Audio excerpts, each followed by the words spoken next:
My name is Chris Spags, and I'm on a quest to stack up every NFL team in Underdog Fantasy's Best Ball Mania IV with $3 million to first place. You guys know the drill by now. I will spin this wheel, and it's going to tell me who I have to draft this week, so let's find out. Please give me somebody good. We've had a lot of bad teams here. Oh! The Indianapolis Colts. What a day. What a day here on SPAGS STACKS. The Colts jersey, the Richardson jersey is in play. I am in a waiting room right now for this Underdog draft. Let me share the screen here. But we are going to try to get ourselves some Colts, a thing you never see me draft on stream. Finally, today's the day where I get to draft Indianapolis Colts. What a treat. What a treat here on SPAGS STACKS. Shout out to the chat as well. Heidi ho, got to get AR in round 4. I hope AR gets sniped. I hope not. If that's the case, I guess we'll go with the 10 weeks of Gardner Minshew, starting with the Colts having a week 11 bye week, I believe. So that's one where worst case scenario, you would think that you would see Anthony Richardson starting by probably week 12. And that's like the worst case outcome. That said, and again, I've thought myself through this already. You guys know my AR bags and also my AR public stands where Brian Hooper Brick talking about me on Lulz as being the guy who could be correct if his betting prognostications are right about the Colts lines and all that, and how they are looking up for, I guess, the playoff weeks of Best Ball Mania 4. But yeah, I definitely, I'm excited to draft some Colts today on stream and get another share of AR. Because honestly, guys, I think I'm now under 33% AR. So this is a good way for me to stay ahead of the pack there, stay ahead where I need to be. Let's go. Yes, let's fucking go indeed. Though I shouldn't curse this early in the stream or I risk YouTube demonetizing me once again because they don't like my casual F-bombs being thrown around. You can see I'm in the 5 hole here, so we'll see what kind of draft we're getting. A lot of badges in here. I was actually almost in a draft right before. I actually left it because I wanted to give you guys a chance to get in. Basically, it was going to be a snap fill from the moment I started the draft, and I was like, okay, well, I don't know if I'll have enough time to spin the wheel then, so instead gets to deal with a bunch of badges in here who hopefully will not snipe my AR. But we'll see if somebody gets Pittman and I don't. That's certainly the one risk. All right, all the badges in here. We are going to jump at receiver. I've taken Christian McCaffrey recently, actually. I think took him in the Golden, if I'm remembering correctly. The single entry that came out yesterday from Underdog and quickly filled, I think, about 3,000 entries in a single entry for $10 with winner take all in that one. So that's not a big prize pool, but one where one happy person gets 25 grand. Apparently, they're going to have a lot more of these unique tournaments coming out like that one. But I think I took McCaffrey there and actually went a little bit running back picky just because it felt like a way to get unique. And it's, winner take all. I don't know. Winner take all. That's when you throw out all the stuff you say about hating running backs for several years in a row and you take Christian McCaffrey. Ashton Doolin, yeah. Though Vincent Smith apparently caught a bomb from AR in practice too. So all these Colts receivers very live, I am sure.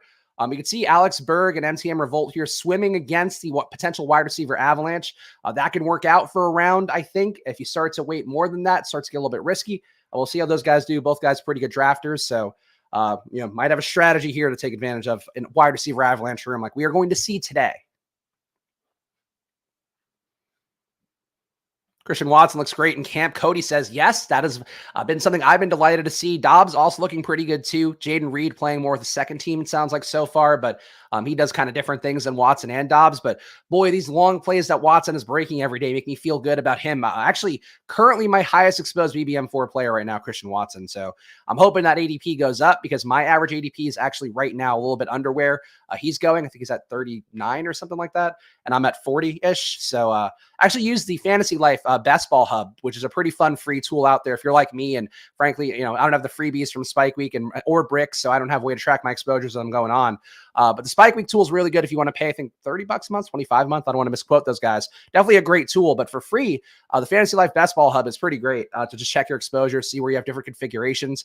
I've seen that I have a lot of AR with more so with Adams, more so with Michael Mayer than I do with Josh Jacobs. So that's something to think about for me, but definitely give them the free plug because I think they did a good job building that one out. Shout out to Ross saying, just say fug. Super chat police won't make me use the swear word. Thank you. Yes. I'm going to start adapting myself for children-friendly audiences here. Okay, so boy, this room getting wide receivered out fast. I mean, we know it makes sense for me to take Taylor here. He's at a little bit of a discount. I'll do that. I do think that Taylor's going to come down a little bit more. It feels like people are really afraid of what's going on with Taylor, just potentially losing some touches to AR at the gold line.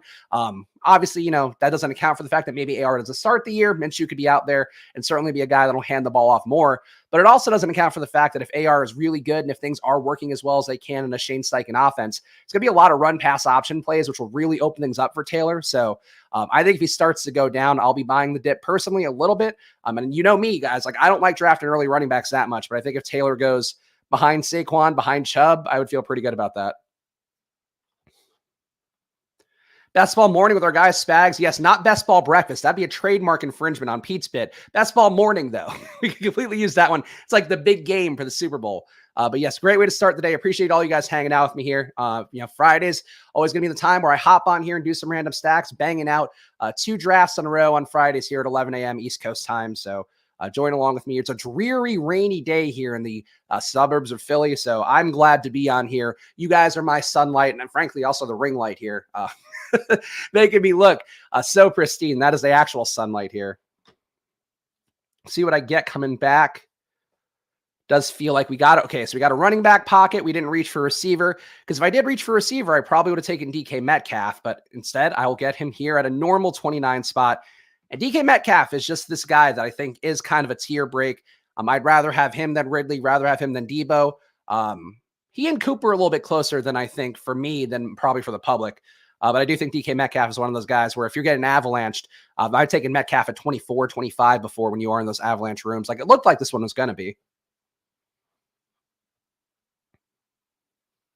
The super chat wouldn't allow you to use fuck. I guess that makes sense. You don't want people sending super chats in and you're like, oh, I have to read this. And then they're giving you F-bombs or other words. I don't know. Nothing on my end, though. You guys can drop F-bombs all you please in my chat.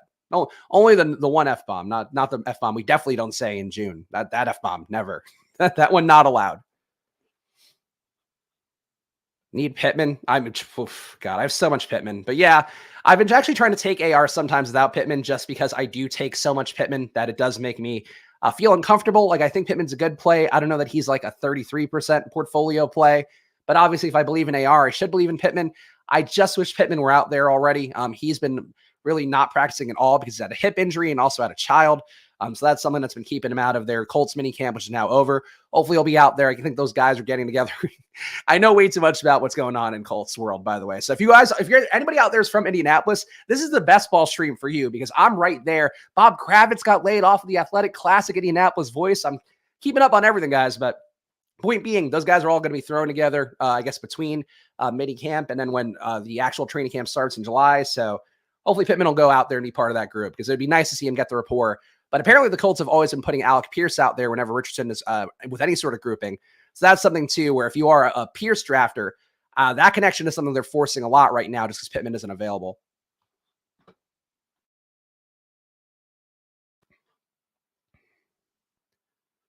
Harmon loves him. Okay, that's a good one. Of course, Perception, a good site. They also added a former FO alum there, Derek Klassen, who's doing some QB charting for those guys, but definitely a good site to check if you do like the route tree stuff. I tend to view things a little more macro than that, just in terms of my process, but Harmon is as sharp a guy as anybody out there. I've done some shows with them in the past in the stochastic days. I think we might not have had him on Splash Play. Maybe we did. It all blurs together, the fabrics of time and all that. I was talking about it earlier. Go AZ did get a golden in, and I think I took Christian McCaffrey, and actually I believe McCaffrey and Etienne in that one. So I went a little more hyper fragile running back than I would normally. But yeah, it was it's a draft. I don't know. I'm kind of like not as into these little sidecar drafts as much. And I saw it was a fun Twitter thread that Hayden, of course, our pal who has been on the show a bunch over at Underdog, was asking people for tournament formats. So if you want to reply to that, if you feel like there's any tournament format that you would like to see, it seems like you're taking feedback from the crowd right now. But I think like, I don't care as much about these weird ones. I don't know. Like I would be more into, hey, do like a puppy for $1 million, like, or something like that. Like, I think that's the more fun thing to me, or I don't care how big the tournament is. I don't care about what the advance rates round to round are. I just think it's like, give me one more shot at a gigantic prize pool. That's stuff that's fun for me, both in Underdog as well as just general DFS. So that's what I would push for. But, I would also like to see a tournament named the Labrador. Big Labrador fan. Pitbull as well, though people might be weird about that one. All right, on the clock again. Nothing important for Indy yet. It does seem like we got sniped on Pittman. Did we? Is that correct? Oh, no, he's still here. Oh, he just fell in ADP. Okay, never mind. I don't want to take Pittman yet, though. We'll see what we can push. I am going to take Jerry Jeudy here. Really no particular reason, but there isn't a correlation that's jumping out to me as a thing I'm dying for here. So just get some more talent in. Jeudy falling a little bit past ADP. Mild discounts here. Not a value hounding, more like a value, I don't know, indoor cat kind of thing. There's some mild crotch licking as a result of these ADP values. It's GM to all, GM to all. You're watching Kent Sterling, aren't you, Spags? I don't know what that is. I don't know what these words Kent Sterling together are. Is that a person? Is that a show? I don't know what Kent Sterling is. And you don't often catch me that on guard. There's just so many internet personalities now that I know very little about that I hear people talked about. And maybe Kent Sterling's very big in the space. I don't know. Is he an Indianapolis guy? Because then I'm already proving I'm not the Colts expert I thought I was.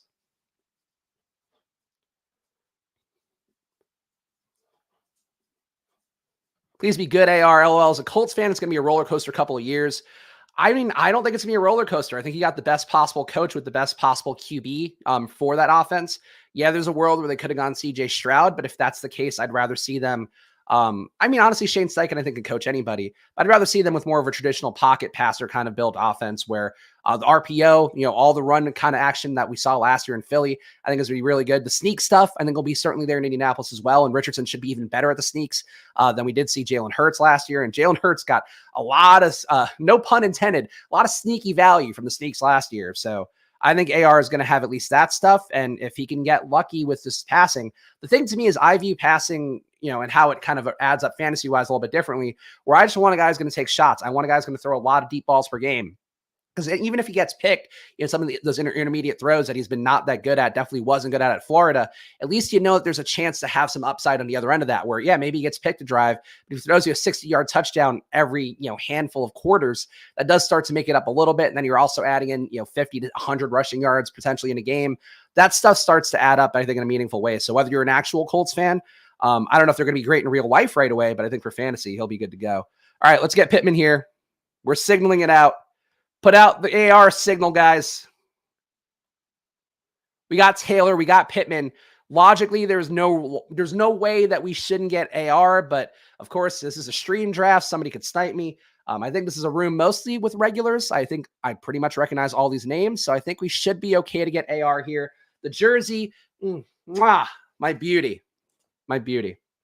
Love my baby, love my wife, love my AR jersey. Those are the three things in life.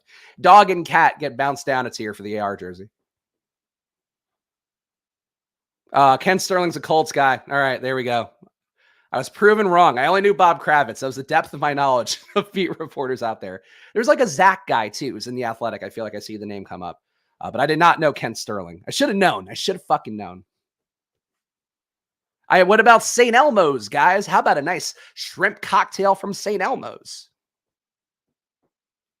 There's a steak place too, right? Like Steakies or something. That's one where they go to at the combine. AR5, the future Taysom TE cheat code. I don't want, no, that's not a good outcome. That's not the one we want. Malik Cunningham on the Patriots can be that. He is a guy that was a much worse thrower than AR, but still ran with similar veracity, if not similar skill. Malik Cunningham could be a guy that maybe could be that future Taysom, but I do not want to see AR be Taysom. Honestly, though, being Taysom for a lot of QBs, that wouldn't be a bad outcome. Having a career, getting a decent extension, getting a shot to start some games, and then you're still being used at a lot of gimmick packages at goal line, and also, frankly, at other parts of the field too. There's definitely a world where being Taysom is not that bad for the real guys, even though fantasy-wise, I would hate AR to be Taysom. Thank you. I've passed the Indy test. Good. Made up for the Kent Sterling error with my St. Elmo's name drop. Bought a Minshew Colts jersey. It whispers to me to grow a stash and crack a keystone. Both valuable things to have. The AR jersey, I got to say, the thing with AR is that I really hope he's good, because if he's not good, the backlash against some of the media around him is going to be really tough, because he seems like such a nice guy, but every headline is this Anthony Richardson won't stop working hard. And I believe I have to get better, quote says AR. It's like all these media things around him, like he seems like a really likable guy, so they're going to probably give him some favorable coverage. And that's the kind of thing where it's like, if he's not good, people are going to start to backlash him pretty hard. And I don't want to see that. So let's just hope he's good for my sake, for my money, for football, for the good of football. Let's hope it all works out. What's your cutoff on pieces when onslaughting a team? I've gone QB, running back, wide receiver, tight end a few times on DK. I think that's about right. I would say I could go to 3 receivers. I could go to a running back and 3 receivers, maybe depending on the offense, like a KC. I wouldn't mind that, but it's all relative. I definitely think I don't mind overstacking as much as other people out there, but let me make this pick because I think it's worth talking about a little bit more. All right, we got Seattle, we got Denver. So nothing LAC related left at this point. I do like Pickens, of course, always. It's not that great of a discount on Miles Sanders. So yeah, let's just do Pickens.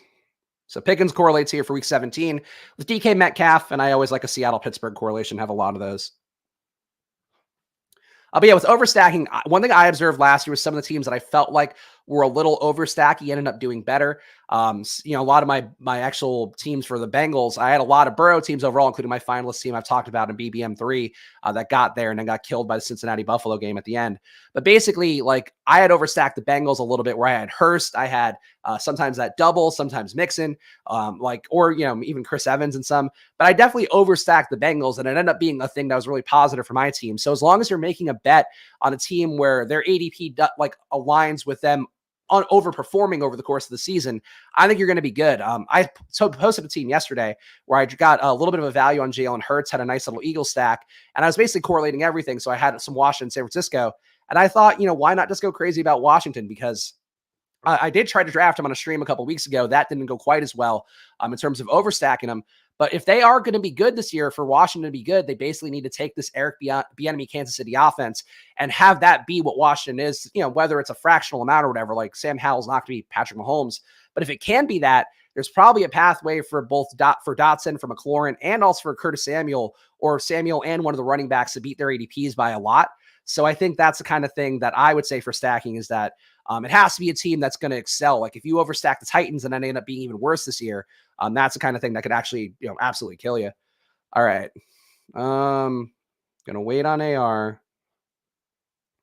Got a 0-1-5-0. So we need running backs more. We need receivers still.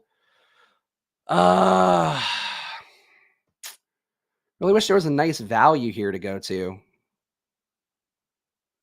I think I'm just going to take Swift. Doesn't do a lot for me here, but again, I still have 5 receivers already. It feels weird because I guess because I didn't take an elite QB and I am holding out for the AR of it all. It feels like I got enough at receiver, and even though I did take Taylor early, so taking 2 deviations here through 7, but got 5 receivers through 7. So kind of still a 0 RB style team, even though it's not a 0 RB team, obviously. Joined late, but just in time to see the AR Pittman stack. Hopefully AR will be here at 92. I will probably not push it beyond that just because I don't need to rub it in everybody's face getting a discount AR at 101. But we'll see how the room looks. Trevor Lawrence fell 13 spots behind ADP, it looks like. So definitely possible that AR could fall a little bit further. But I tend to think just lock up the stack and don't get too cute with it because you never know when somebody could snipe you. Like, I actually don't know top IRL here, and that's a person that maybe could snipe an AR for me. No logical reason, though, in terms of picks that somebody would take AR because I have Pittman and I also have Jonathan Taylor. If AR wins you BBM4, will you buy a signed AR game jersey, hopefully week 17?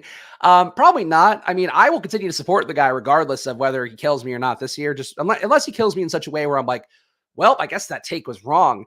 The part of the reason, and I know it's like a bit, obviously, like I have the jersey, I kiss the jersey, whatever, but it's not a bit in terms of like what I think he represents for football. Like, I think, and this is going to sound crazy, and this is going to sound like me being some sort of radicalized cult member of AR. I think that he could be like the Steph Curry for this generation of NFL QBs, where it's obviously a different kind of comparison, but a guy who makes these fun electric plays that kids love, that they grow up and like see this guy and they're like, I want to be Anthony Richardson. Like, he's that kind of player just because of the style of play that he has. And it's just analytically the kind of fantasy player that I want to back, which again, guy that throws deep balls at a high rate and a guy that runs better than any QB who's come into the league, basically. Those are things that I think stand out for me. So I know this is like the AR prep hour, but honestly, part of the issue, it sucks that it's aligning with this one where you guys have heard me talk about AR. I am sure more than enough if you watched Splash Play a handful of times here during this offseason. But like, you know, I want the SPAGS STACKS to talk more about the teams, I realized, because that's sort of the value, I hope, is like me talking through why I like this guy, why I don't like this guy. But I think this is really the thing for me, is that AR has a chance to be this like generational outlier player. And even if there are some flaws, like, you know, in the beginning, not to make the cross-sport comparison more, like Steph couldn't do some things in terms of defense. Obviously, he's getting completely killed there. Kind of button that up a little bit. He's not a great defender, but he did figure that out. Same thing for just being able to kind of get to the rim a little bit more successfully. And those are things that you learn over the course of time. And I think for AR, he's going to be kind of the similar trajectory. At least that's my hope. But let's make our pick here. So many QBs on the board. All these guys have a QB. KZ wouldn't snipe me, I don't think. Does he have any reason to? I am going to push AR, and I'm going to take Javonte Williams here just to go with my Jerry Jeudy correlation. I think AR will be there at 101. And if not, I've made a grievous mistake. I do want to close up the stack, but there's so many QBs left on the board that I just don't see why anybody here would go out of their way to take AR. But if it's going to be a real bummer if I don't get AR on the Colts stack video. But I don't think it makes sense for these guys to take him. Yeah, GA knows. 1 and 2 spot are wild cards. There we go. We'll see. I hope they don't take them. They got 4 picks here, so I hope they don't take them. Rachaad White, okay. Top IRL, what are you going to do? Hopefully IRL is a stand for like Indianapolis real estate lover. He's just been hanging out in Indy, dying for a moment to take AR at a slight discount. James Cook. Juju, come on. 3 more picks here. Deshaun. We might have our man. KZ, don't let me down, KZ. You don't need AR right now. Even if you want to share, you don't need him right now, KZ. Don't time out. Don't time out either. You don't want AR and don't time out. Those 2 things. Ah, yeah, we did it. We did it. Yes, put the jersey on. So, oh, you know what? Actually, good thing I still have these from the other stream with Pete's 50th BBM draft. We did it. Oh, the dog doesn't like the noisemakers. We got AR, guys. Woo! Great to get a share of Anthony Richardson. Only been talking about him for the last half hour. Ah, the jersey's back. Oh, thanks, Casey. Milking it for me. The team is fucking right now. What a sweat. I'm sweating right now. Guys, if you've enjoyed this journey here, now's a great time. Oh, I didn't even put the banner up. I'm an idiot. I got so excited to be doing the Colts. I didn't put the SPAGS STACKS banner up. There we go. We're stacking Colts. Now we're officially stacking Colts. If you enjoyed this journey, guys, subscribe. Fantasy football all year round here on Splash Play. The joy of me drafting AR doesn't get old, guys. This is my fucking 10,000th share this offseason. Doesn't matter. The joy of fantasy football is here on Splash Play year round. Subscribe, leave a comment, hit the like button, all that stuff. Especially the like button. Appreciate that. Especially if you want to see a second draft, you need to hit that like button. Good run of QBs here. AR just amidst his peers. Daniel Jones, Dak Prescott. Daniel Jones almost a part of Pat's winning BBM 3 lineup last year. Of course, Tom Brady beat him by like 1 fantasy point. But Daniel Jones, you know, he and AR, just 2 guys who could win somebody Best Ball Mania 4. Sitting right next to each other. No, that's a good Indianapolis joke. No banner means you're stacking Colts. Hey, it's going to be championship time in Indianapolis soon. They've got the foundation now. Just need to, rebuild intelligently. Tim, I waited to hit the like button until after you drafted AR. That's true. You couldn't possibly like this stream if I had to take Gardner Minshew in the 18th because I got sniped on AR. I think this was a classy draft for him, though. Nobody had to really worry about taking him there. I guess the guys in the 1 and 2 spot, though the icon, I think I've seen draft enough times, but definitely nice. Definitely nice to not get sniped on the player that we've been talking about for the last half hour. All right, this team so far, let me Let me service the audio listeners as Pete is so bravely dubbed for all the people out there who are listening to audio.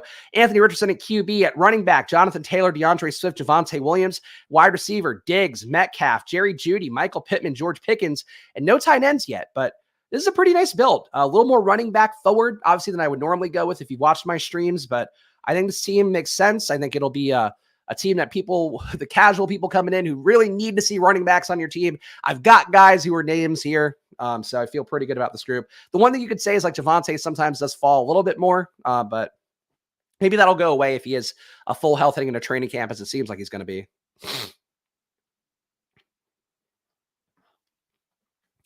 Of equal shares, Jones and AR. Jones is such a fun, flexible play. That is true. Jones, you could get his receivers late. The running upside's there. You could even, keep him unstacked if you wanted. It wouldn't be the craziest. I am going to take my second QB here. Geno Smith being here, a guy that I fully acquiesce to. He's probably one of my highest exposed QBs. Of course, at the end of the stream, I will check my exposures as well in Ball Mania IV to see where I'm at, and you guys can play along if you want. But Geno is one of those guys that I've no issue taking. I usually do have Metcalf, as I've talked about. I have a lot of Metcalf, less Lockett, have a good amount of JSN. So I should probably start upping my Lockett a little bit. He's just getting old. He's just getting old, and everybody feels so comfy taking him. I know Pete pushed back on this as being kind of a straw man argument, but for me, I just know whenever everybody's like, yeah, this guy, Tyler Lockett, great click. Deontay Johnson, great click. So much fun just drafting. There's what a value, what a steal. It's like, oof. It's just, it always gives me that fear of like 100% owned player in a DFS slate. But there it goes. Glad I kept the door open so the dog can greet the wife. That's not professional broadcasting, dog. We're never going to get to NFL Network like this. We're not going to get up to, what is K Adams' show on FanDuel? Go get him, K, or whatever. Get up with K. We're not going to get there with that kind of attitude, dog.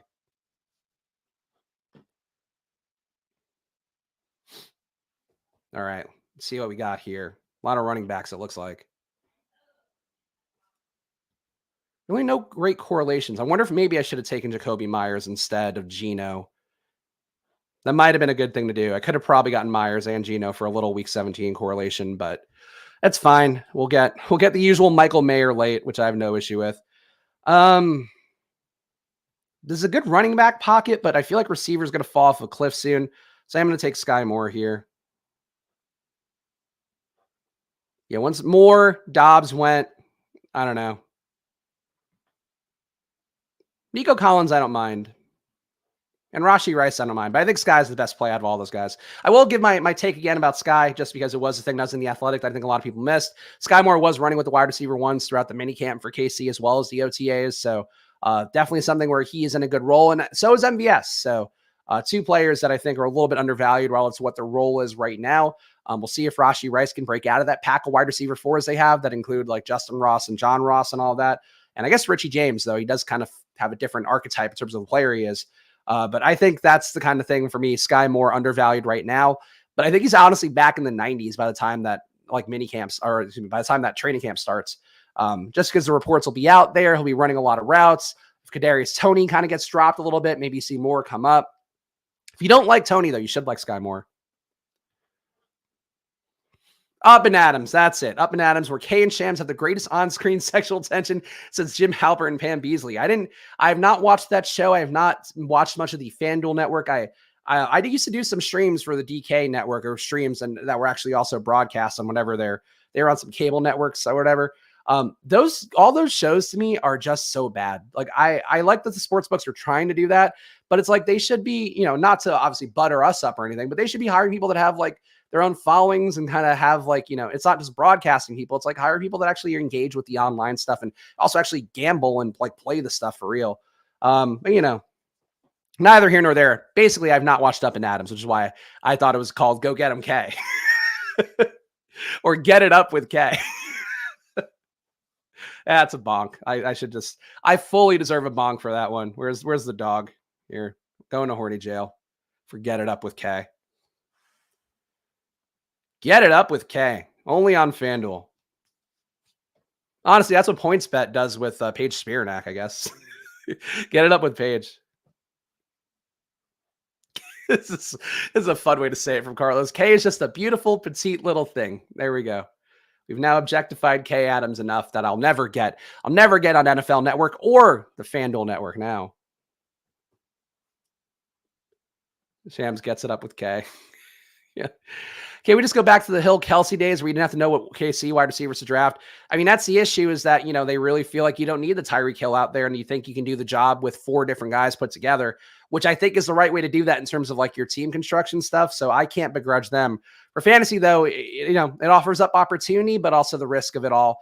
Obviously we all saw him MVS kind of underperform last year. Sky certainly underperformed last year. That's why, honestly, to me, it is Kelsey. And I know people want to push back and they go, the route participation, you didn't run in the Super Bowl, blah, blah, blah.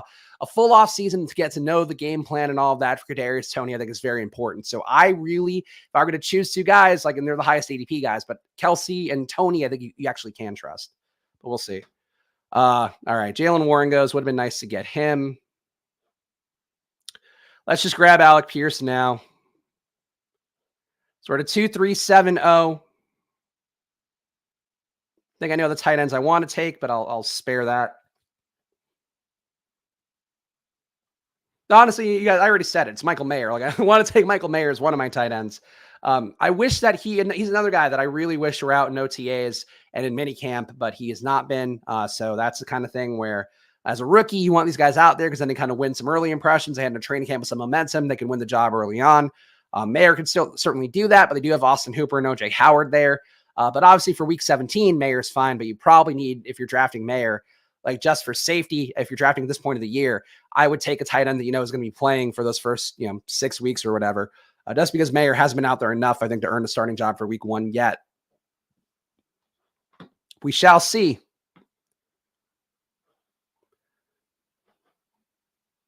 Yeah, Shams also beat, just to go back because I'm still reading the chats. Shams also beat, what's his face? Beat not Windhorst, Wojciechowski. I don't even know how to say his full name. Woj. Beat him on the reports for John Morant's suspension too, where Woj was like, yeah, it's got to be 18 or more games. And Shams it's going to be 25. So that, always a fun little boxing match between those two former colleagues. I think, wasn't Shams mentored by him too? It's kind of a weird story that I feel like has never been fully covered the way I'd like to see. All right, on the clock again. Have to think about more running backs. At least think about them. Cole Kmet fallen a little bit, but not enough to justify this. I guess this is just a Roshan team, which I don't mind. Yeah, we have guys basically to absorb the kind of work here until Roshan will be ready to play. So that does make sense for Roshan in this build, but I'm okay taking Roshan in any of my 0 RB builds. You guys know. I think Roshan has a role from day 1. Are we overlooking Isaiah McKenzie? I don't think so. I just don't think.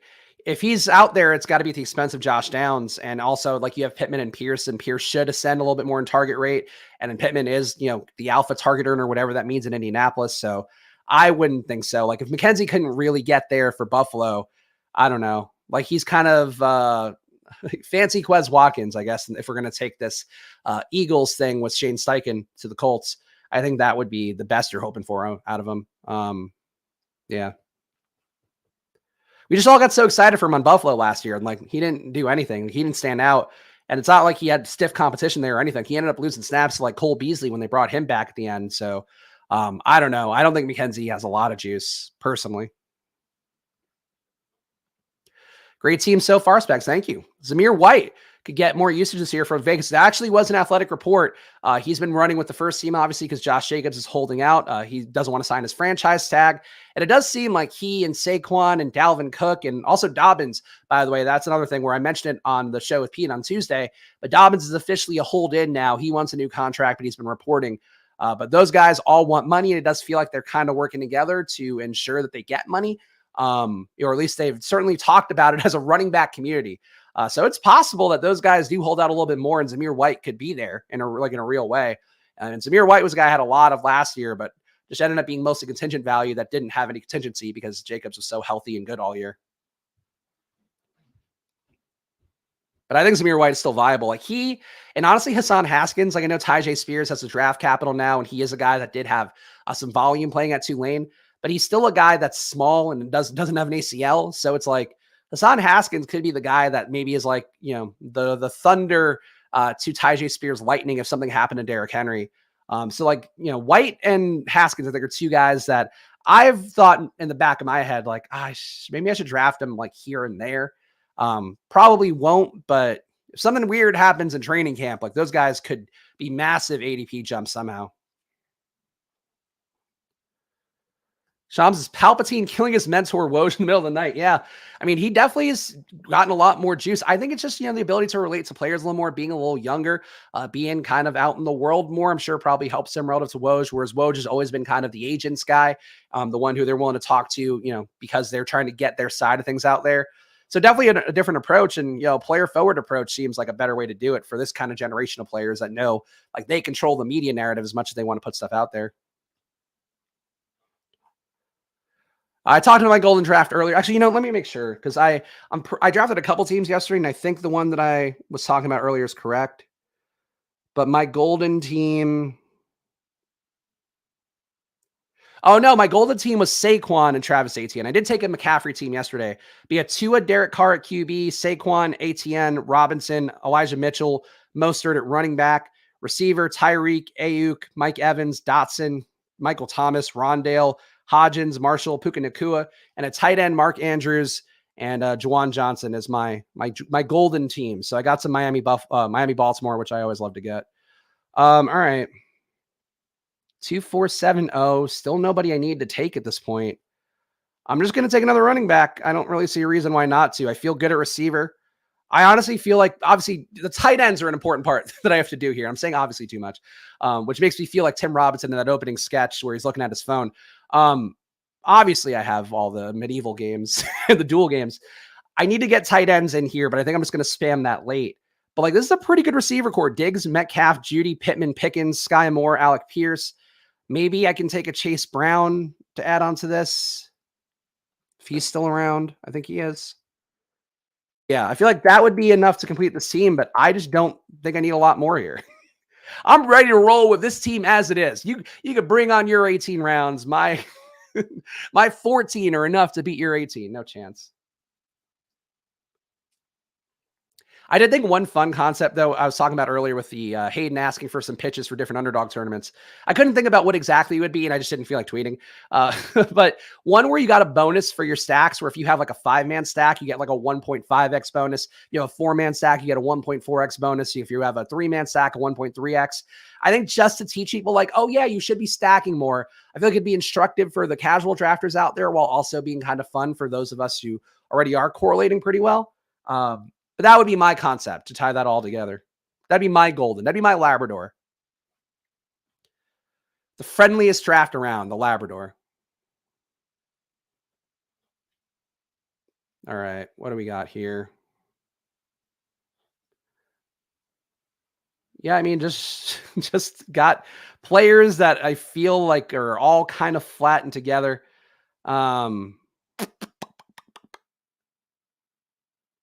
I am just going to take Chase Brown here a little bit ahead of ADP, just to get some Cincinnati KC correlation in. I don't know. And I do think that obviously Deonta Foreman doesn't make sense. Don't like Zeke. Chuba I have enough of. Maybe could have taken Jeff Wilson, but whatever. And now we'll spam some tight ends here down the home stretch. Did I see Kyle's worst ball idea? I did see it. It reminded me of what we used to do here on this show, low ball, where we do the weekly DFS tournaments and try to figure out who could build the lowest scoring team. It is a little bit harder than people realize, but I think honestly for best ball, I don't know that would work as well. But a fun concept. I think for Underdog, though, they probably want something that's like a little bit lower lift effort wise. Like even my stacking idea, I think would be a little bit too much for them to probably code up.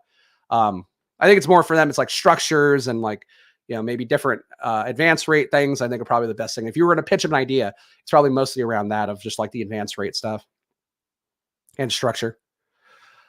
What's my favorite contest outside of BBM? I actually don't like the puppies that much just because they fill so fast. That's why I wish they would do a gigantic one, like a really big 150 max with a nice prize. I think would be fun. Besides that, I mean, the cheap answer would be like, I enjoy DraftKings Millie Maker 1 too, because that's just what I like hunting is the big prize.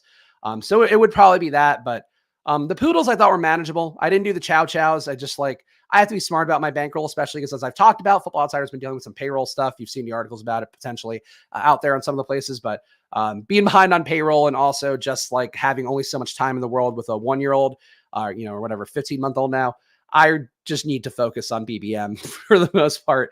And if there's like a poodle, great. But like, the bankroll of a Chow Chow is a little bit much for me. I'm just like, ugh. I got to save up for NFL season for DraftKings too. Responsible bankroll management, guys. That's why.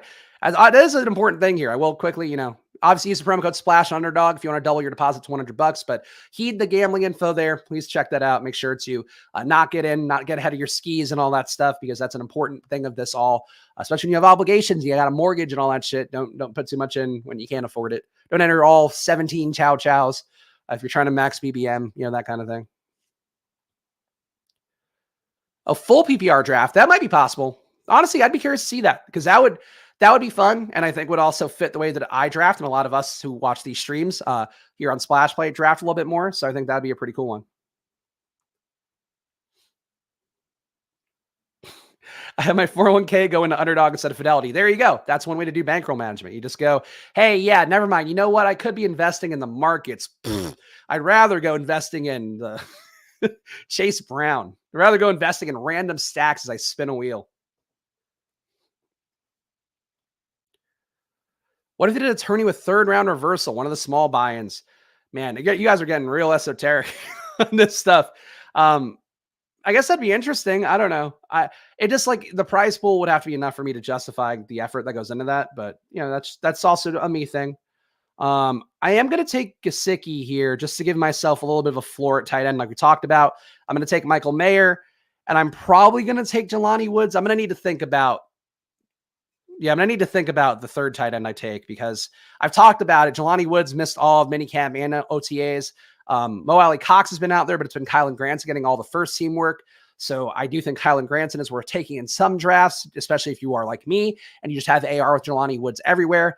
That said, I did nail this build pretty well, so I do think I should take the highest upside tight end, and that's still probably Jelani Woods. That'll be a decision I make here down the home stretch. So chime in on your Jelani Woods versus Kylan Granson takes versus Will Mallory versus Mo Alley Cox. Love the team, Spags. Thank you. I think this was a good team. I think this is what's going to happen, guys. This team went pretty well. This is what happens here on SPAGS STACKS. A lot of times this first draft goes swimmingly and I hit everything I have to hit and it feels good. The second draft, though, is where things often make me want to, So we'll see how the second draft goes. But smash that like button if you can, guys. I appreciate it a bunch. Again, this is just, even though we are affiliated with Football Outsiders, it's just me and Pete doing stuff, and a lot of it is just me kind of doing stuff on the back end here.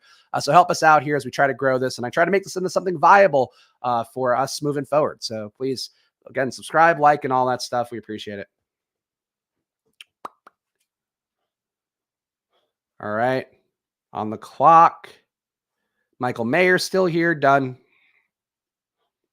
So the team right now, Richardson and Geno at QB, running back Jonathan Taylor, DeAndre Swift, Javonte Williams, Roshan Johnson, Jerome Ford, and Chase Brown. At receiver, Diggs, Metcalf, Judy, Pittman, George Pickens, Sky Moore, and Alec Pierce. Maybe you can make the case I could have gone for one more receiver. And honestly, I guess I still could. Gesicki and Michael Mayer here at tight end. Yeah.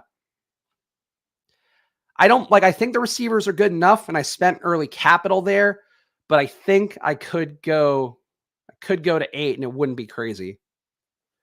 But does a 3rd tight end help me more than an 8th receiver? Probably. So I think I'm still aligned on 3rd tight end, I think. Not yet, Ross. Not yet. Productive conversations, but no, we are 2 months behind on payroll. So I am owed a lot. I am owed a lot of money. And so is Pete too, to be candid, but we didn't want to go public with it and make it a big thing because it frankly doesn't help anybody. But yes, we're hoping it'll get made up soon, is all I can say. And I'm hoping there'll be a reboot of FO coming in July that I will be heading up. So that's the hopes right now, but we'll see. Things that have been around for 20 years, there aren't a lot of them. And Football Outsiders is one of those things that was very important to me in my quest to learn more about analytics. So I would certainly hope to keep it in good condition, but that means payroll being caught up and being confident about the trajectory moving forward. So that's where we are right now, to be honest. So it's been stressful. You might not be able to tell by my gregarious attitude on these streams, but your boy is suffering. And that'll be the last time I say your boy is suffering on this stream ever again. Should do 5K subs. We'll give out an AR jersey. Yeah, look, the 3K subs thing where Pete and I will do a drunk show when he hits his 15,000 subs. And of course, make sure to comment on all his BBM4 videos to get yourself some entries to win. He's giving away $1,500 to 3 different people, obviously in total, so $500 each. But yeah, leave the comments on there. But also when Pete hits 50,000 and Splash Play hits 3,000, we are doing a drunk show. So if you didn't get enough of Drunk Pete from the randomizer stream yesterday with Gretch, that is the thing that we can do for you here too. If you just get us to 3,000 subs, I would love to be at 3,000 subs. I'd love to be at 10,000, but 3,000 is a pretty realistic goal. But 5, the time we hit 5, AR is going to be the MVP of the league.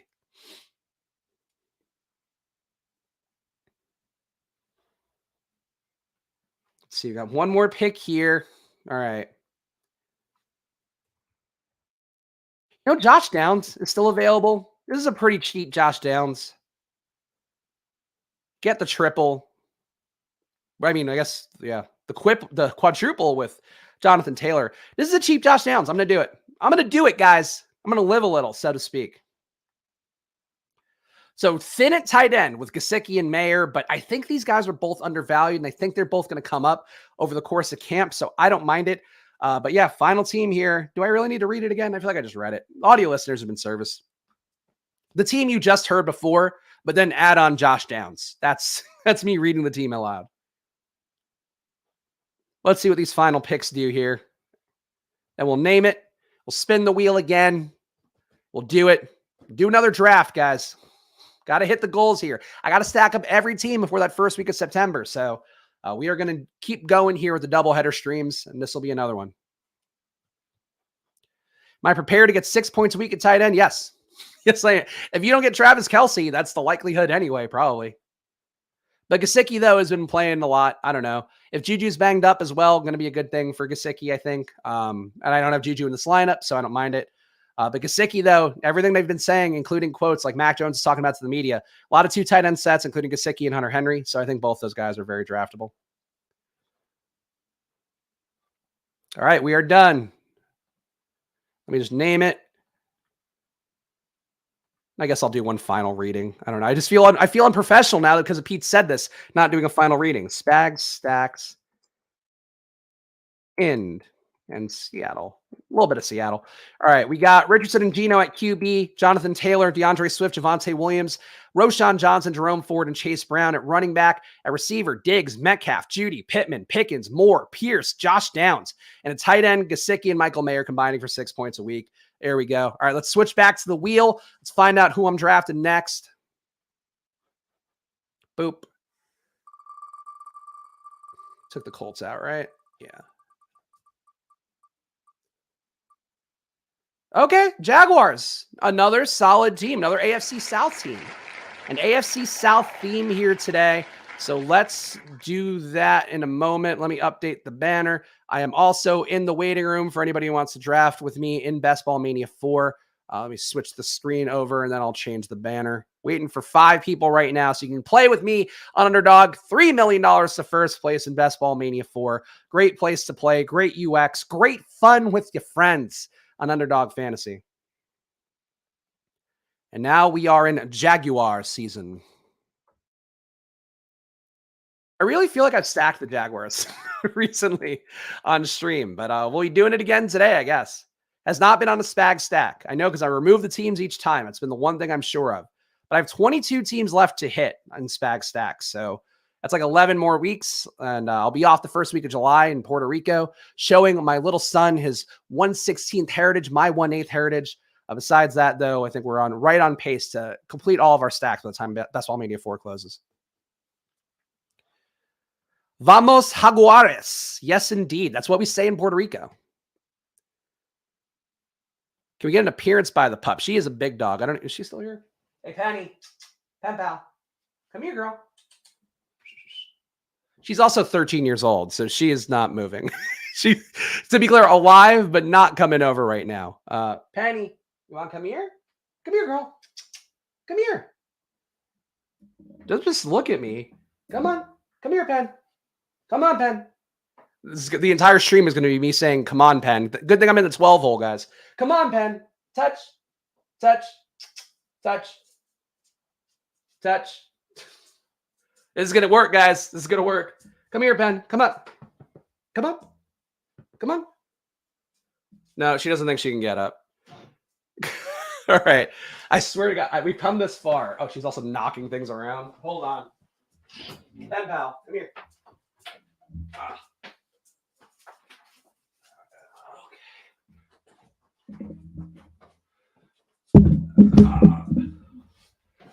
Okay. All right, Penny. Okay, here's Penny. Oh, she loves it. She loves it. Okay. How are we going to do this, dog? All right, I think Penny's just doing the stream now. Okay. Here, you move this way. There we go. Okay. All right, we're back. That was much more difficult than it should have been. Whew. Heavy fucking dog. Amen to that. I'm fucking sweating. That was very difficult to navigate. In case that was unclear. And also wearing a jersey doesn't help.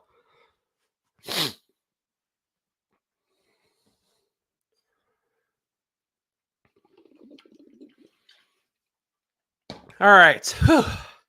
Now that we got our Underdog cardio club in, let's do it. No, Mr. Grapefruit. Not Jets Commanders. We're okay. We got good teams today. All right. Devontae, number 1. Let's go. Amon-Ra, number 2. Let's go. We're probably not going to get Calvin Ridley back, but we'll see. We'll see. We'll get Kirk. We'll get Lawrence. Oh, man. High for New England's tight end in a game last year without a touchdown was 8 points. Doesn't matter. That's a different offense. I mean, Matt Patricia was a fucking donkey and a half. So I don't think you can hold that against Bill O'Brien this year. Bill O'Brien's certainly a guy that when he was coaching as a head coach had some flaws, but he's at least a competent offensive coordinator, been coaching at Bama the last few years. So certainly a guy that I would think is more than qualified to improve upon Matt Patricia as offensive coordinator. That would be my primary take for anything New England related. But that includes the tight ends, that includes the receivers, that includes Mac Jones. Like, they're just going to be better than they were last year. So I would not view it as like a one-to-one thing. Stark Kindler's on the workout bike. Yes, but did you lift a 65-pound dog for 1 second of camera time? That's the real workout. I also worked out this morning too, so I'm doubling on workouts. Got running shoes too. I'm going to start, I think, trying to run outside again, which I hate running so much. Track in high school absolutely soured me on running. When you get old and your child is getting faster by the day, you got to start running, I guess. Look at all the pissing in this room. No chance Calvin Ridley's coming back here. Oh, boy. Jay Dukas has no clue what hit him, by the way. If you're in the chat, Jay Dukas, this is either a good room for you or a real bad room, depending on how you handle this. I agree, Adam. I would be an upgrade on Patricia at OC. I'll tell you what, man. I've been playing a lot of Madden these days, just to really get in touch with my football roots, and also because I don't have the mental bandwidth to do anything that's much more laborious than that. I'll probably play the AEW game when that comes out. But besides that, Madden kind of perfect for franchise mode. And boy, I've really schemed up some great shit on Madden. I'll tell you what. I'm ready. I'm ready for the call up.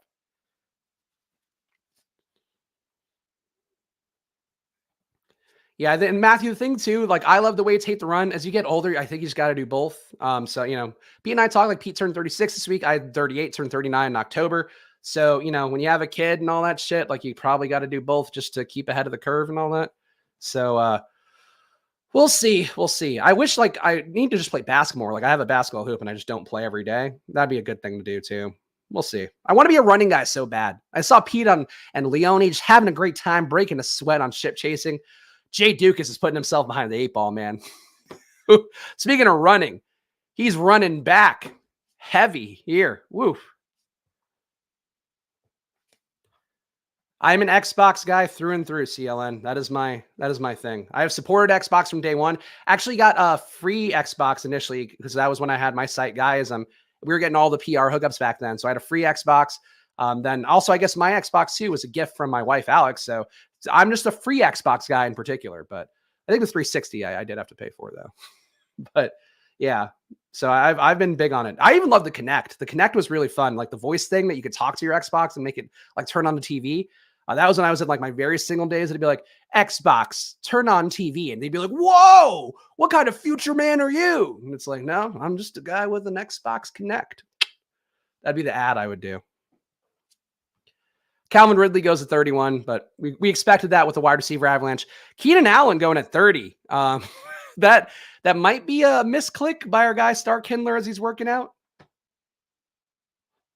Oh, Paul still on Xbox One. Get with the times, Grandpa. We're on the 1X, 1S. I don't know. Whatever the nice one is of the current versions. All right, so no Jags. Well, is ATN worth it? I think I'd rather stack up Jags with Bigsby personally. Yeah, I'm gonna keep pissing. Though, we've got 3 receivers. Any good correlations? No. I don't like DeAndre Hopkins that much. I will take ATN reluctantly just because it is a Jag stack. I have so much Bigsby, I can justify taking ATN here. I don't like ATN though, I will say. To fit the thesis, I talk so much about AR. ATN to me is like one of those guys that people fell in love with, and it just hasn't been there in the pros. Like he's not going to get 20 carries in a game. He's not going to get 10 catches in a game. They don't want to use him those ways. Bigsby being there threatens both parts of that. They've already been using Bigsby in the pass game. Last year we saw them using Hardy in the pass game. So this is why I don't love ATN at this price tag. If he falls over the course of the summer, once people start to realize the stuff, I think ATN would be great in the 5th round. But here at the 4th, I don't love it, but we're stacking Jags, so that's why I'm doing it. Hope it's a good enough explainer, but yeah, I'm actually going to pull up some ATN stats too, so I can back it out further. ATN, actually pretty good catching passes last year, despite the fact that they didn't use them that way. 12% DVOA, 0.06 EPA per target. So like these are pretty good numbers, not great, like not even as good as you would have thought they would have been based on how good he was in college. But in terms of rushing, negative 0.03 EPA per rush, slightly positive DVOA per run. So like he's just not doing anything that great. Missing tackles at a 26% rate. So that's pretty good. But I just think they don't want to give him the work that we want him to get. And that's always one of the things fantasy-wise that I try to avoid is like, what does the coaching staff align fully with what the public is perceiving this guy as? And I don't think that's the case for ATN.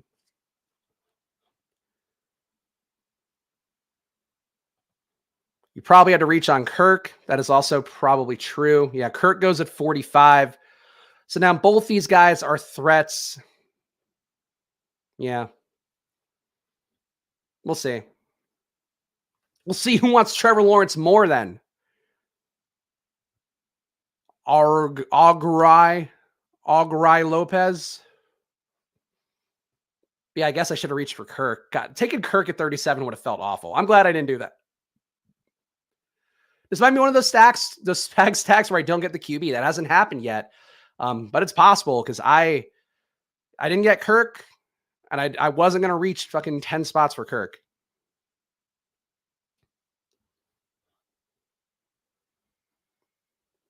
Yeah. Oh, Dukas. Yeah. Jay Dukas is having a tough time here. Jay Dukas is like, these running back values are out of control, and he's going to get receivers in the 7th round, and it's going to be a very poor team overall.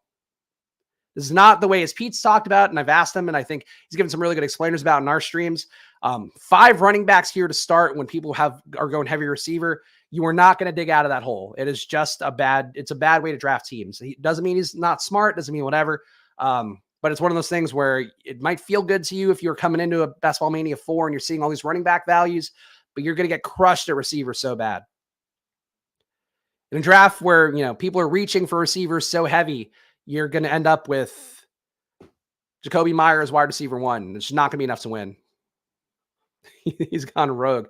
I don't even know if this is rogue. I think this is just like, it could be somebody coming in. It's like you draft season-long teams and you love running. I think that's honestly the whole thing to me is that people just have been playing season-long for so long. They're like, oh, running back is so important. And they come in here and they're like, why are these guys taking receivers? This doesn't make sense. I have to take a bunch of running backs. These are great values. And it's like, oh shit, never mind. My team is now dead because I didn't stop taking running backs. Like if he had stopped after 2, you know, you can make that work.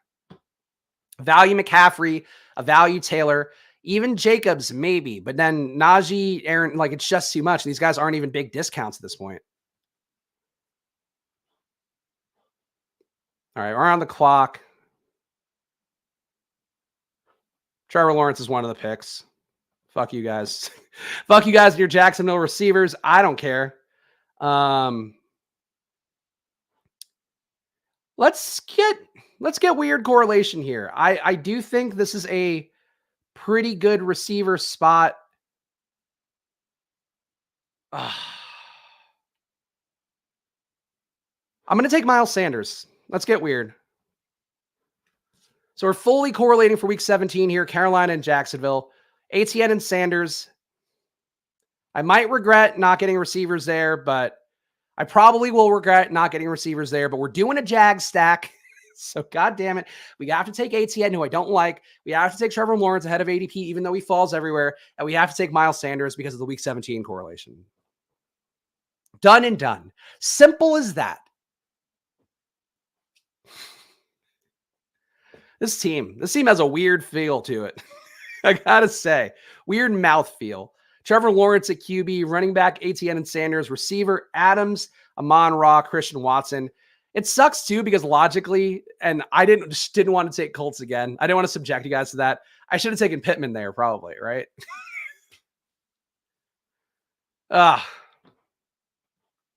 Always good when I tune in late to hear you say, let's get weird. Day is made. There you go.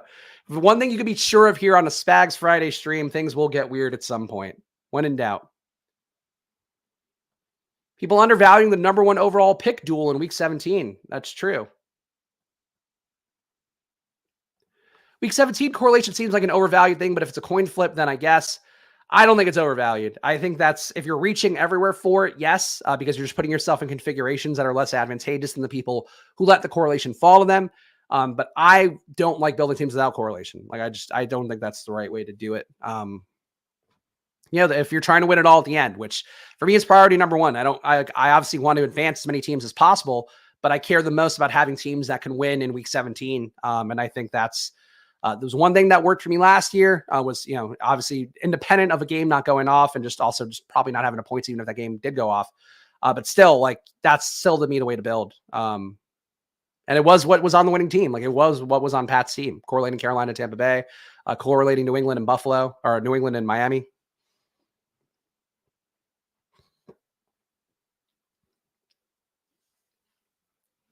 Like the 3 things that are never undervalued to me are ADP values, week 17 correlation, and stacking. Like that's it. Like those are the 3 things that I think every single time you should be trying to do. Maybe not in that order. Week 17 correlation is the lowest of them, but I still think it's important. Yeah, reaching on correlation, yeah. But Sanders is at ADP. I don't know. I just don't like that. I took Sanders and then 1, 2, 3, 4, like then 10 receivers go. That's not the best for me. 11 receivers. Ugh. But we'll see what we get back. I think because we have 3 receivers now, we'll still get 4 through 7. So we're okay. It's just going to be a little bit worse receivers than it should have been, I think. And I just don't need more Pittman. I know that like I'm wearing the AR jersey. I know I like Pittman still. I can't keep taking him everywhere. I just can't keep taking him everywhere. At a certain point, I have to go, no, Pittman, you're just like, you're the feeder fish on AR. Like, I like you, but you're just kind of coming along for the ride.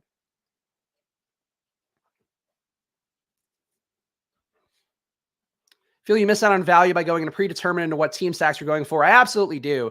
I still think with the way I build teams, I end up working it out enough where I don't think these streams are inherently minus EV. But yes, if I'm reaching for Trevor Lawrence, like I only take Trevor Lawrence when he falls to like the 80s and I have a Jags receiver. So like, that's the kind of thing for me. It's just about getting different from my normal builds. But I would agree overall, like if you're like me, like you're doing this for a stream, if I were at home, I probably would not be drafting the same way. All right, let's get one more receiver at least. Really wish there was any correlation on the board. But Elijah Moore, trying to up my exposure there. I think Pete has been as well, but I just need more. No pun intended. And Detroit. Let's just get an early Jameson. This is so early for Jameson Williams, but we already have Amon-Ra. I think this is a Goff team potentially. So let's see what comes back. But yeah, this team, I just needed some talent. And I think Moore and Williams are two guys that can beat their ADPs. I mean, if it's between them, Zay Flowers is fine, but I don't have any Miami. Cortland Sutton's fine, but I don't have any Chargers. I would rather go for the pure upside of younger guys like Elijah Moore. I guess, Zay's young too, but Zay hasn't shown much so far in these early parts of minicamp and OTAs. So I don't know. I didn't need him here. I think I've got enough Zay. The Moore steam is real, though. The Athletic has really been covering him, and every beat reporter at Cleveland practices have been Elijah Moore, the one guy that's being looked for over and over again by Deshaun Watson. I still think that that's been largely because Amari Cooper hasn't been out there. He hasn't been full go during this part of the preseason so far, the offseason so far. But I think that still Elijah Moore is going to have a role in this offense. He and DPJ, I think, are probably closer in opportunity, but Moore certainly a different player, so I don't mind it. And Jameson Williams, like, if we're playing for week 17, like, he's going to have week 17 upside either way. Can't believe you passed on Ingram for the Jag stack. Yeah. Well, we'll see. Might be a chance that he comes back, but I don't want to promise that or anything. But yeah, I should have probably taken the tight end there. That's fair. I just felt like the wide receiver room was getting pretty thin. I mean, whenever to me, you could see like the entire scroll, not a single receiver. I tend to think you try to get ahead of that avalanche a little bit, but it could have just been a time to maybe take Ingram and not worry about it. I just hate getting boxed out a receiver. That's like the one thing for me, because I think receivers are so important. So whenever I don't draft enough receivers, I'm like, you idiot. This is the one thing you believe in. Why are you not doing that?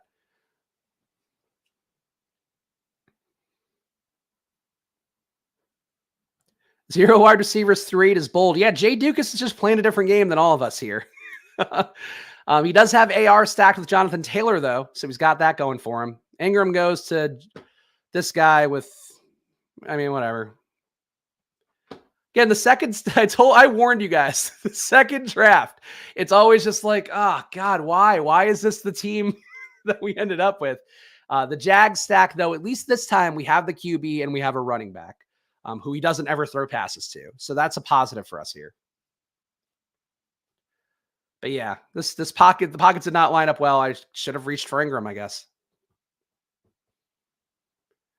Tyler Boyd going at 98, though, makes me feel like I was correct to take Jameson Williams at 85. Yeah, Jay Dukas' team is not looking good, but he does have AR, so he gets the jersey for this round.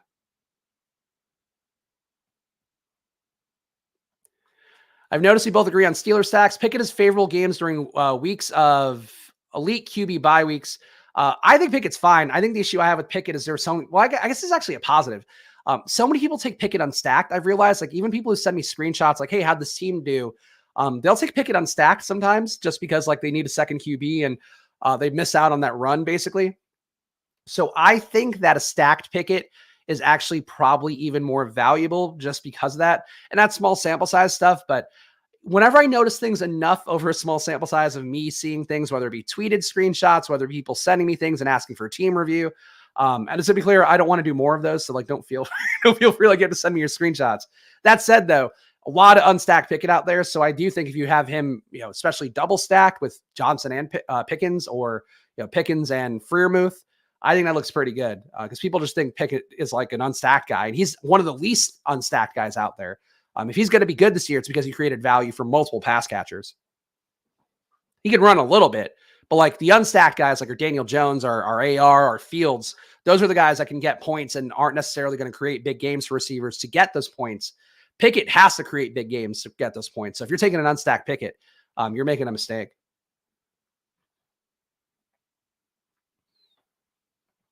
Spags keeping Strange in the pocket. Yes, I always keep a light on for old Brenton Strange. But yeah, who cares about Evan Ingram when you get Brenton Strange for free? All right, we got a 1-2-5-0. We've got this little bet on Cleveland, so I am going to take Njoku here for at least one real tight end. And Zay Jones will reach for. Because it is a Jag stack, guys. In case you've forgotten by how unenthusiastic I am for how this worked out. Honestly, I'm not even unenthusiastic. It just wasn't going to reach for Ingram, wasn't going to reach for Kirk. It is what it is. But we get Zay Jones, the real hero of this offense, who probably doesn't even have a role now that Calvin Ridley is there. But he's still a player. He's still a player. And he did score a lot of points in last year's playoffs. So what better sign than that he'll score a lot of points in this year's playoffs? It's how that goes.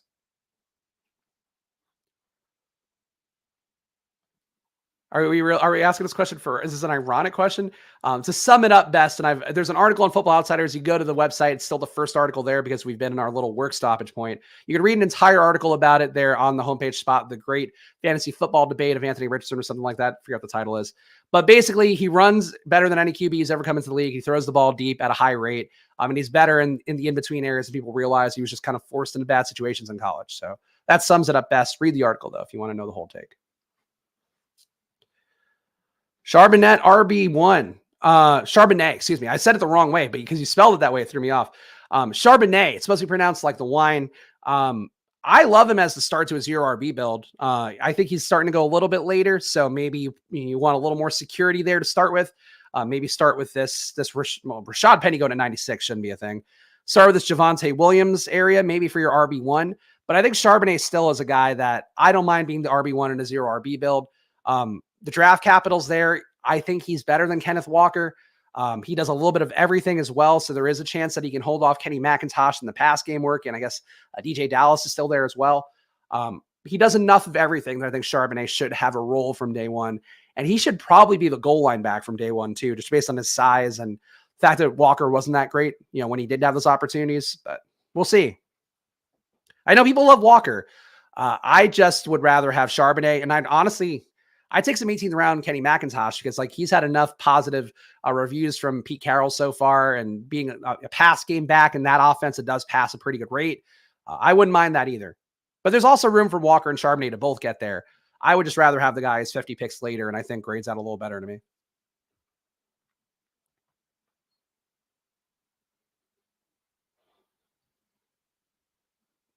Thoughts on Cook at 104? Fell 24 picks and had to take the discount. I don't mind it. I think that the worry is that he falls even worse to that Zeke area, probably not quite that bad. I think it's possible he doesn't take a job unless somebody really noteworthy goes out. What would be the situation? It has to be a bell cow back for a team that knows they want to run and also is a little bit boomerish in terms of their approach. So you're basically talking Ramondre goes down in preseason. I think the Jets are still an option if Brees is starting slow, but nobody wants to pay what he wants to get paid. He thinks he's worth, his deal was supposed to be 11 mil. I think he's not going to take, less than 8 to 10 mil. So if that's the case, nobody wants to pay that. So he could just be without a job until there is that injury and he's willing to take a lower price tag. But he's in a weird spot with the running backs all talking publicly about, hey, we're getting fucked on our contracts. So I think it's possible that he might just hold out until he gets that and it doesn't come.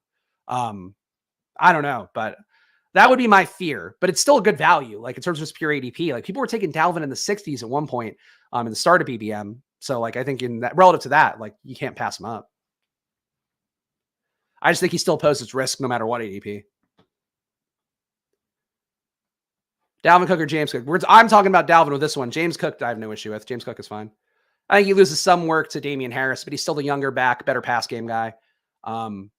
It's going to be a similar situation, I think, for him as it was last year with Singletary, just kind of a different, maybe we see more between the 20s work for a guy like Cook, for James Cook, but then for, Harris, probably more goal line work. So that's the issue with Cook. All right, on the clock here. 1-2-6-1. Could use some running backs. Kendre Miller, never going to be a click I'm afraid of. No, there's just nobody from Dallas to correlate with here. Gallup's already gone. Yeah, Gallup's gone.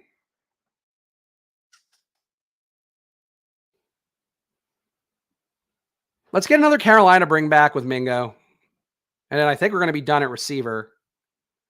Maybe besides a late one. It's weird. Like I had to reach to get ahead of the Avalanche here, but I still don't love my receiving core. So maybe we'll go to 8 receivers. But Lawrence at QB, ATN, Sanders, Kendry Miller at running back, receiver, Adams, Amon-Ra, Christian Watson, Elijah Moore, Jameson Williams, Zay Jones, Mingo, and Njoku. I guess I should have taken Goff there. Now that I'm remembering I have Detroit. Goff might fall though. We'll see. I think everybody's got 2 QBs. No, there's a couple one floating out there. We'll see. Goff might fall. If not, we're live for Bryce Young. I don't really care. I honestly pass up Jared Goff a little more than I should. I do worry that the Lions start bad. They have kind of a tough schedule to open the year. I worry they start bad and go towards Hooker at the end of the year. So I don't mind taking Lions without Goff. Like, obviously, I wouldn't do it if I had a full stack, and I should have taken Goff there probably. But if I don't take Goff sometimes, it doesn't really bother me that much, is the best way to say that. He's in a contract. Like, this is his year, basically, where they either have to pay him or they have to get off the pot and go to Hendon Hooker. I think there's some bad things for Goff that don't get talked about enough publicly. Just because people love the Lions and want them to be good. Kyler Murray goes at 1-4. Jay Dukas is unchained. Jay Dukas unchained. No receivers. No receivers through 13 or through 12, rather. This is a batshit team.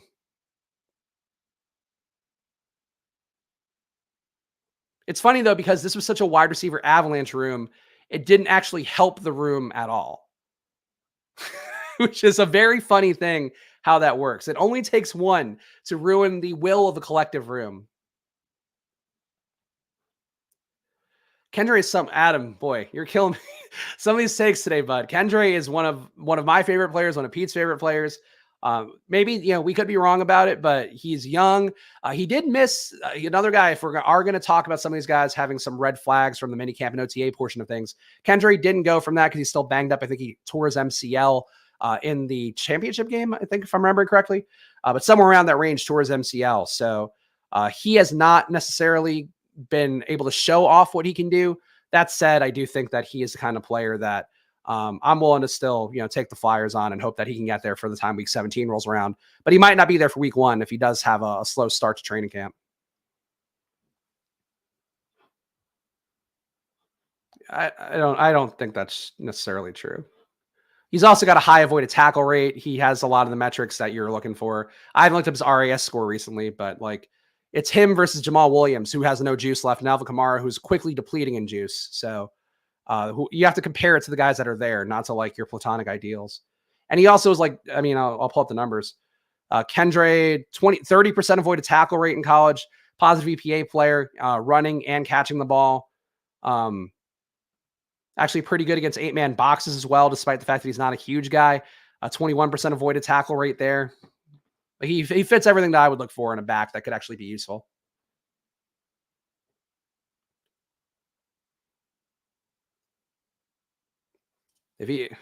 Somebody want to confirm this for me? I'll look it up because I think I don't like fake information or incorrect information, but we'll check RAS.football in a moment here. All right. 1371. Goff got taken by Nate's, so we will not be getting him today, which is honestly completely fine. I'm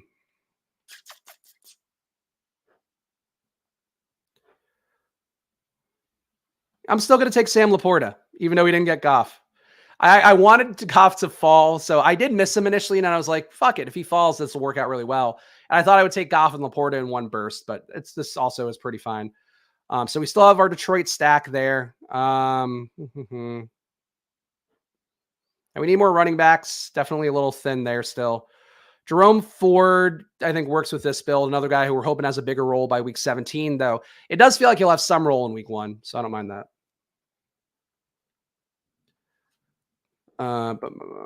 RAS.football. I'm looking up the Kendra Miller splits. Pair.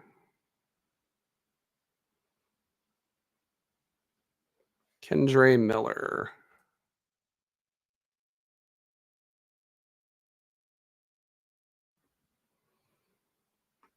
Oh, Kendrick Miller didn't test at the combine. That's why. So yeah, all right. I can't prove you wrong, Adam, but I don't think he's a 4.6 back. There we go. Unofficial 4.58. That's not 4.6. But I will say the one thing that that definitely stands out the most and does tend to be the stickiest between college and the pros is the avoided tackle rate. Like, I know people are speed fiends always. Obviously, speed never hurts anybody at all. But like avoiding tackles is the one thing you can do at every level. So he's one of the best in the class at that. He's, I think, just right behind Bijan and Roshan. Yeah, 30% put him right behind Bijan and Roshan, and also behind Dwayne McBride, but higher than everybody else in the class would be Kendrick Miller in terms of avoided tackle rate.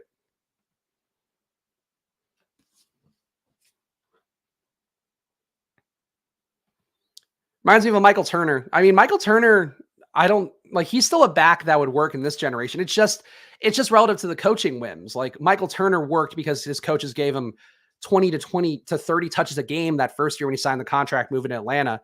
Like that could be the case for any back now. It's just that's not how coaches perceive to be the optimal way to approach it. Also, Jay Dukas took a receiver. I think we got a round of applause for Jay Dukas. John Mechie, wide receiver 1. The thing is, he had to scoop up the Tyler Algier value at running back after only having Christian McCaffrey, Jonathan Taylor, Josh Jacobs, Najee Harris, Aaron Jones, and Damian Pierce at running back. Those guys aren't necessarily going to be enough to get you to week 17. So you had to get Tyler Algier.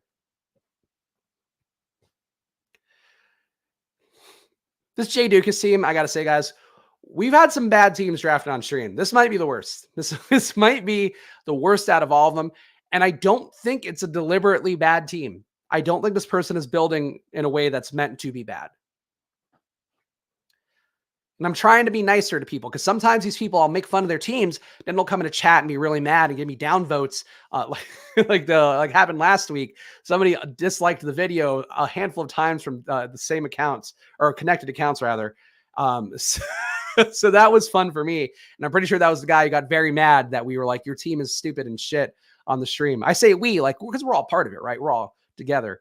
So I'm trying to be less mean to people's teams on stream, but this team is terrible. It's just it's not how you build a best ball team. There we go. The argument's been settled. Terrell Davis ran a 4.72. Emmitt Smith was slow as shit too. It's just opportunity, like ultimately opportunity and having something else you're good at, and I think the avoided tackle rate is something that would be, that would fit that criteria. Okay, Bryce Young goes. So we are now down to other options. Maybe this is a Hendon Hooker build. Oh boy. Did not expect this run of QB here, but that's what happens when you have somebody who drafts 1, 2, 3, 4, 5 QBs and 1 receiver. What a dog shit situation this was. All right. Put our money where our mouth is. Mac Jones. What the fuck is even left to correlate with him? Thornton's gone, right? Yep.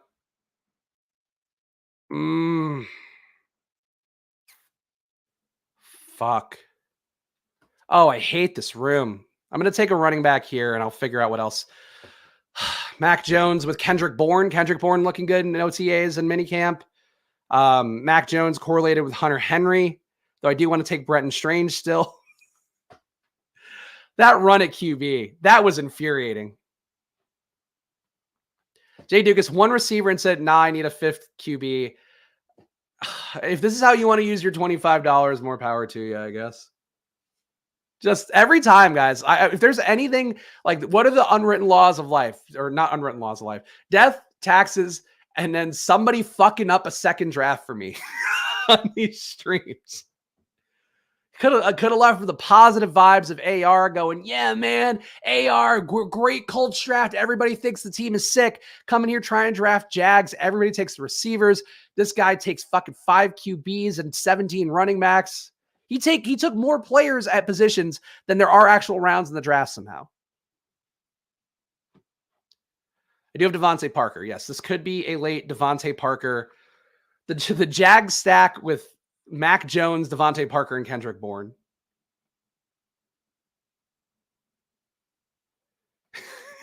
To defend Jay Dukas, when Mechie is your wide receiver 1, you kind of need Stroud as your QB5. That's true. The correlation there of stacking, he's doing Jay Dukas stacks. He just does it a little bit different. And he did get Dameon Pierce too. So Mechie, Stroud, Dameon Pierce, if those guys go off for 17 weeks, he will almost have enough points to not finish last.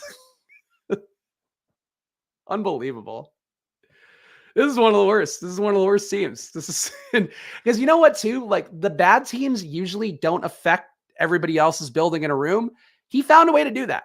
So if you ever are really depressed in your life and you just need to ruin a room for somebody else, draft like Jay Dukas, where you just don't take receivers, you take all these other positions and dry them out, and you ruin everybody else's teams along the way. Underdog might scrap this draft. He did one of mine, but some did the same type of thing. It still has to have ADP reaches usually, and he doesn't have any ADP reaches. So I don't think it would get scrapped. Anything that he's taken has been within range. Even Kyler was in range.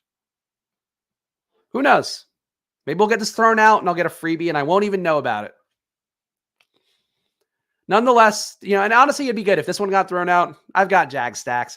I've got Jag stacks, guys. I don't mean to flex. I've got a Jag here or there, but I've got enough Jag stacks. So if this gets thrown out, fine, good.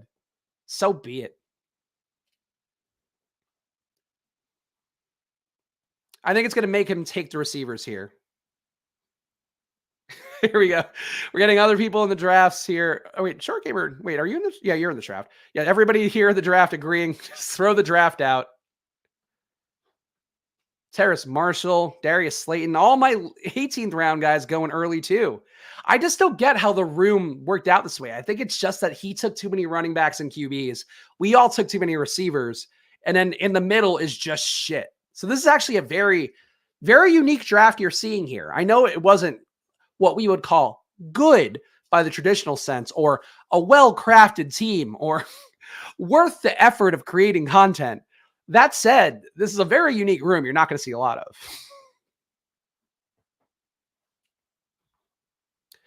While we're on the Jags draft, you have a Calvin Ridley take for the season. Too expensive at current ADP. I think he is a better version of Zay Jones last year, so I think he should go a little bit lower. That said, you're buying into the chance that he's still fresh. Like, obviously, having a year off is never a bad thing. The part that worries me is he really wasn't good in Atlanta before this all kind of fell apart. I've kind of been assuaged by him talking about, hey, like I have these athletic articles and here's all my trauma and like I'm going to be great. And it's like, all right, I'll give him a shot.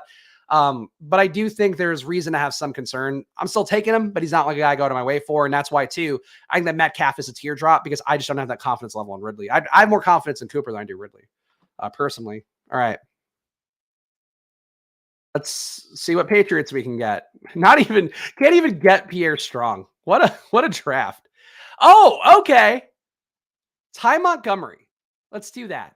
And Devontae Parker. So Devontae Parker for sure gets cut if they sign Hopkins. So that's an issue for Parker.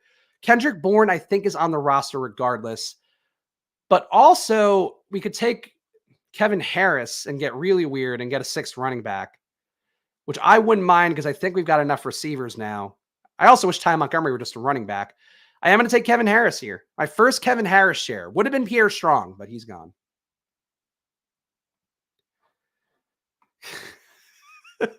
When you come back to see Mac at the 15th, you know something went wrong. GA, I called you out on Tuesday.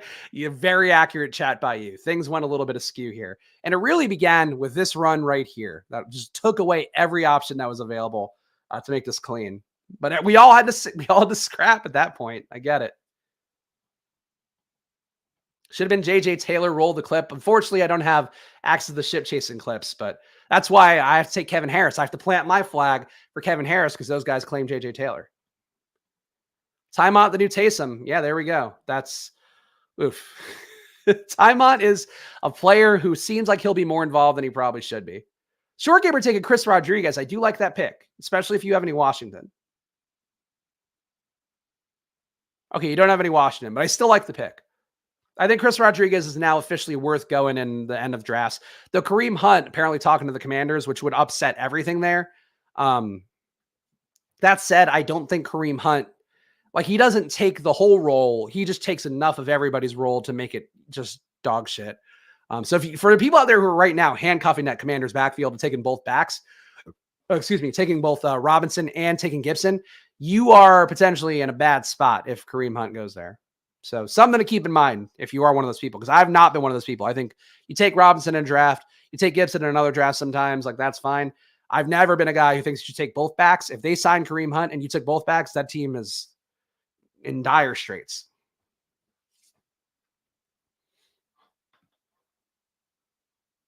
Oh, you have SF. Okay, there we go. There we go. That works. Week 17 correlation. Chris Rodriguez certainly could be the back in week 17, regardless of how this all works out for them. Star Kindler, the only one who likes my team.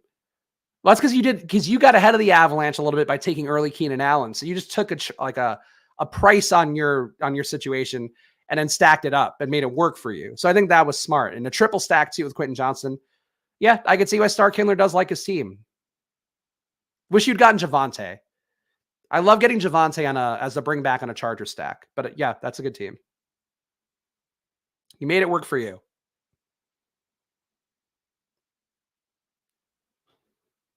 All right, there we go. We are wrapped here. I'll show my exposures in a moment. Let me just pull this up and completed. Best Ball Mania 4. SPAGS STACKS Jags technically. SPAGS STACKS. I think both are capitalized for the proper branding. Jags. Kinda. Any. Okay. To the final team, Trevor Lawrence, Mac Jones at QB, yuck. Running back, Travis Etienne, Miles Sanders, Kendre Miller, Jerome Ford, Raheem Mostert, Kevin Harris. At wide receiver, Devontae Adams, Amon-Ra St. Brown, Christian Watson, Elijah Moore, Jamison Williams, Zay Jones, Jonathan Mingo, Ty Montgomery. And a tight end, David Njoku and Sam Laporta. I should have taken Goff. That's the one thing I would do differently now, but I really thought I could force him to fall. And if he did, I would have felt a lot better than everybody else who had to deal with that QB avalanche caused by that guy. But that's the way it works out. All right, exposures. Just BBM. Oh, boy. Anthony Richardson now number 3 overall. So Christian Watson, number 1. Michael Pittman, number 2. At QB, though, AR still my top owned player. And you can see I have very flat QB exposures besides AR. 32% AR. Everybody else, 12% Max Mahomes. Stroud, who I think is also, by the way, running with the starters. Definitely worth taking for where he's going right now. Deshaun Watson. So we're above on all these guys and then under a little bit once it starts to get to the Garoppolo range. Running back, Jalen Warren, Kendre Miller, Devin Singletary, Tank Bigsby, and Roshan Johnson, my top 5, which does make sense. Good mix of rookies and young guys. J.K. Dobbins is one that I do wish I had a little bit less of because I think he's going to get cheaper for as long as his hold-in goes on. He wants a new contract. Zach Charbonnet, no issue there. Penny, a little bit worries me about the potential cut risk, but still a player that I have a lot of. So these are all my guys that I'm over the field on. And then we get under a little bit. Izzy, yeah, that makes sense. Receiver, Christian Watson, Michael Pittman, DK Metcalf, all those guys above 25%. Kadarius Toney just underneath. George Pickens underneath. Jalen Waddle. So these are my big stands. These are absolutely, by the way, my big stands. Besides Metcalf, Metcalf is just kind of here by inertia. But yeah, I do like Kendre Miller. It's not a lie. If I have a take on a stream, you can trust that I'm doing it with my money too. But Quentin Johnson, I'm surprised I have a lot more than the field of, but I do love him. Alec Pierce looking pretty good too. And then a tight end, Mark Andrews, my biggest stand. Irv Smith, though, a big stand. Jelani Woods, I've talked about, just have too much of him. I want to dial that closer to probably 16%, if not less. Dalton Kincaid, also looking pretty good there. Take him whenever he's a value. Michael Mayer. So you can see here, I am definitely flattening out my tight end exposures, but I do have more than the field of Travis Kelce, which I think is kind of all you can do at the position. And wish I had more Dallas Goedert. He is my favorite tight end relative to the ADPs, but he just doesn't align a lot for me perfectly. The New Orleans backfield situation is so tough considering Taysom will still get 6 to 8 TDs. It's certainly a possibility, but I still think there's value in the role, and I do think that there isn't anything locked in by any stretch with Alvin Kamara and Jamal Williams. There we go, guys. That is the SPAG Stacks for today. Again, subscribe if you have not done so yet. Please hit the like button. Leave a comment down below if you're watching after the fact. I always reply to the comments here in the channel, and it means a lot to me to see them come through, so please make sure to leave a comment. And, of course, subscribing matters a lot here. That march to 3K subs on here so we can do a drunk show with me and Pete together when he hits his 15,000 subs. That is the goal. So push, push, push. push Splash Play to 3K subs. Pretty please. Follow me on Twitter at Chris Spags. Follow the show at, don't gamble irresponsibly. Follow the show at Splash Play Pod and use that promo code SPLASH if you want to double your deposit up to $100 on Underdog. Do that right now. Lots of great tournaments. That Golden was out fast. We're going to have a lot of fun ones coming up, so check those out. But I appreciate you guys hanging out with me. Hope you guys enjoy your weekends. Have a lot of fun. Happy Father's Day to all the dads out there, and graduation to all the grads out there as well. Dads and grads, my favorite. I'll see you guys again soon. Enjoy your weekends. Good luck. Bye.